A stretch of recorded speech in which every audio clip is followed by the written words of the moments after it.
తిను. ఏ బాగాలేదా? మరి ఏం తింటావు? ఏం తింటావు? గుడ్డు తింటావా? తీసుకురానా? గుడ్డుతో రైస్ చేయనా? అన్నం వద్దా? గుడ్డు రైస్ చేయనా? ఓకేనా? అన్నం వద్దు.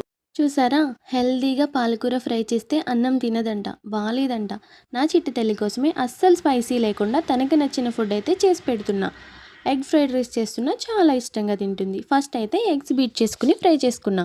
నెక్స్ట్ ఆనియన్, క్యారెట్, క్యాప్సికమ్, కరివేపాకు ఫ్రై చేసుకుని దాంట్లో ఎగ్ ఫ్రై చేసి పెట్టుకున్నాం కదా, అది వేసేసుకుని నెక్స్ట్ రైస్ కూడా వేసేసుకుని దాంట్లో కొంచెం జీరా పౌడర్, ధనియా పౌడర్, సాల్ట్, కొంచెం కారం వేసుకుని మొత్తం మిక్స్ చేసుకున్నా. అలాగే లాస్ట్లో నేను ఒక పౌడర్ యాడ్ చేశాను, అది డిస్క్రిప్షన్లో మెన్షన్ చేస్తా. అలాగే లాస్ట్లో గార్నిష్ చేసుకుని కొత్తిమీరతో దింపేసుకోవడమే, అంతే. అన్నం తినను అనే పిల్లలు కూడా ఇష్టంగా తింటారు ఇలా చేస్తే. ఎలా ఉంది చెప్పు. సూపర్ అను. సూపర్.